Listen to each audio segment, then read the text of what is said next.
Cek cek cek cek. Halo semuanya, perkenalkan nama saya Devon Putra Ramadan, NIM saya 2024 08 1017. Di sini saya mau menjelaskan hasil proyek analisis bisnis saya, yaitu sebelum masuk ke proses analisis bisnis saya. Di sini saya mau menampilkan soalnya terlebih dahulu yang disuruh oleh dosen saya. Sebentar. Nah, di sini hasil analisis proses bisnis yang diminta oleh dosen saya itu ada listasi diagram use case, spesifikasi use case. Namun di dalam hasil tersebut saya tidak ada listasi, namun terdapat hanya diagram use case dan spesifikasi use case.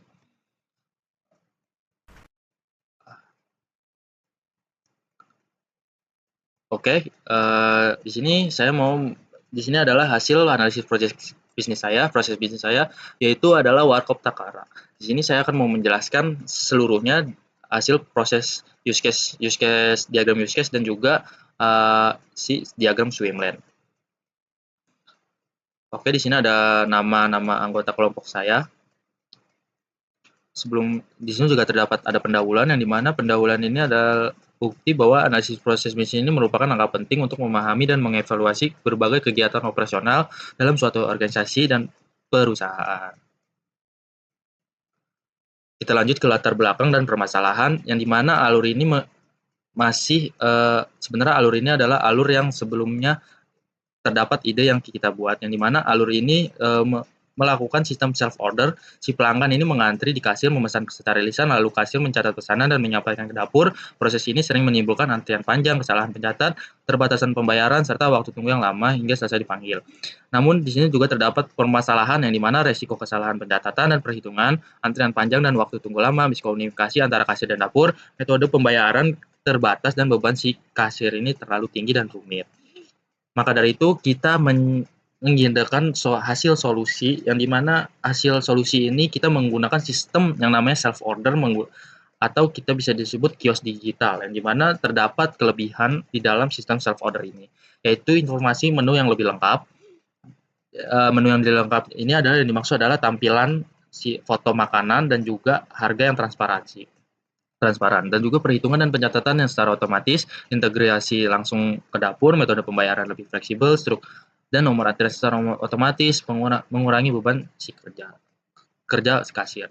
Nah, di sini ada analisa proses bisnis kami, itu ada identifikasi pelaku yang dimana kita terdapat 3 aktor, yaitu pelanggan, sistem order, kasir dan dapur. Sebenarnya kita sebut kasir dan dapur ini adalah barista, yang dimana peran si pelanggan ini cukup memesan, memilih metode pembayaran, lalu membayar dan mengambil pesanan si pelanggan. Dan sebenarnya yang paling banyak adalah si mesinnya tersebut, yang dimana mesinnya ini menampilkan menu, mereka pesanan, memproses pembayaran melalui QRIS, mencetak struk, dan mengirimkan notifikasi ke dapur. Dan juga di sini ada yang namanya barista yang kita sebut kasir dan dapur, itu cuma 2 peran saja, yaitu memproses pembayaran cash dan atau debit sekaligus menyiapkan makanan dan minuman. Lalu ada identifikasi proses yang dimana proses ini adalah salah satu proses yang kita buat ke dalam Warkop Takara, dan juga aktor yang terlibat kita bisa dilihat sebenarnya aktor yang jarang terlihat adalah si kasir dan dapur. Sebenarnya kasir dan dapur si barista ini adalah cukup menerima pembayaran via QRIS dan debit dari si pelanggan. Lanjut ada identifikasi objek yang dimana identifikasi objek ini adalah salah satu tampilan yang ada di kios digitalnya. Tuh. Nah, di sini ada identifikasi proses yang kita bisa lihat identifikasi si proses ini sama seperti proses yang kita akan mau menjelaskan di diagram swimlane. Next. Nah, ini adalah perbandingan lama dan sistem self order. Sistem self order atau yang baru kita sebut ada yang dulu itu adalah sistem konvensional dan sekarang kita sebut ada sistem self order. Yang dimana di waktu ini kita bisa dilihat adalah mengurangi yang darinya 5 menit sampai 10 menit menjadi 1 sampai 3 menit. Juga mengurangi resiko human error yang dari tinggi menjadi rendah, dan juga ada metode pembayaran yang tadinya menggunakan cash only atau pembayaran cash, dan juga di self order ini bisa menggunakan QRIS, cash dan debit. Dan transparansinya itu yang dulunya metodenya sangat terbatas melalui lisan dan papan menu, dan sekarang bisa lengkap melalui foto harga stok yang berada di menu tampilan sistem tersebut. Dan juga si beban kasir sangat tinggi, dan juga di sistem self order ini hanya berkurang, cuman fokus ke dalam pembayaran dan pembuatan makanan. akurasi pesanan dapur yang tadinya cukup rentan dan juga sekarang adalah menjadi terstruktur. Nah, lanjut adalah penjelasan. Ini ada diagram swimlane-nya yang kita tadi bilang adalah terdapat 3 aktor yang di mana ada pelanggan, sistem order, kasir, sistem order dan sistem self order, dan juga ada barista atau kasir dan dapur. Kita menyebutnya si barista. Kita lanjut. Yang pertama, si pelanggan ini datang masuk ke sebuah warkop Takara, memesan melalui mesin self order, lalu memilih makanan dengan mengklik item di layar. Setelah itu memilih mengkonfirmasi pesanan. Ya, lanjut, setelah mengkonfirmasi pesanan si mesin tersebut akan menampilkan ringkasan pesanan dan total harga.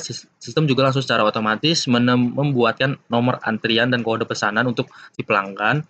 Dan juga yang ketiga adalah melakukan pembayaran. Di pembayaran ini terdapat decision, yang dimana si pelanggan ini cukup memilih antara QRIS dan pembayaran cash atau debit. Ketika pembayaran QRIS itu ada yang namanya jika berhasil, pembayaran QRIS akan di sini ada decision lagi. Ketika pembayaran QRIS berhasil, si sistem ini akan mencetak struk. Dan juga ketika tidak berhasil atau gagal, pembayaran QRIS ini akan balik lagi dan mengubah metode pembayaran tersebut. Begitu sama seperti kasir, cash, dan debit. Di mana si cash ini ketika dia memilih menu cash, dia akan langsung otomatis pembayaran melalui ke si dapur atau si kasir begitu. Dan juga sama seperti pembayaran QRIS, terdapat decision antara ya atau tidak. Jika pesanan berhasil, itu sistem langsung mengirim notifikasi ke dapur, yang dimana si dapur ini langsung membuat makanan, dan si makanannya ini langsung diambil. Ketika makanan sudah jadi, pelanggan langsung mengambil makanan tersebut gitu. Nah, di diagram use case ini terdapat 3 pelanggan yang kita sebut. Nah, di sini adalah salah satu sistem pemesanannya. Ini adalah contoh simpel ya, yang dimana si pelanggan ini cukup mengkonfirmasi pembayaran, memilih menu, pengambilan pesanan, dan si kasir dan dapur ini atau barista ada pengambilan pesanan, menyiapkan pesanan. Sistem self order, si sistem mesinnya ini cuma mencetak struk, memproses validasi pembayaran.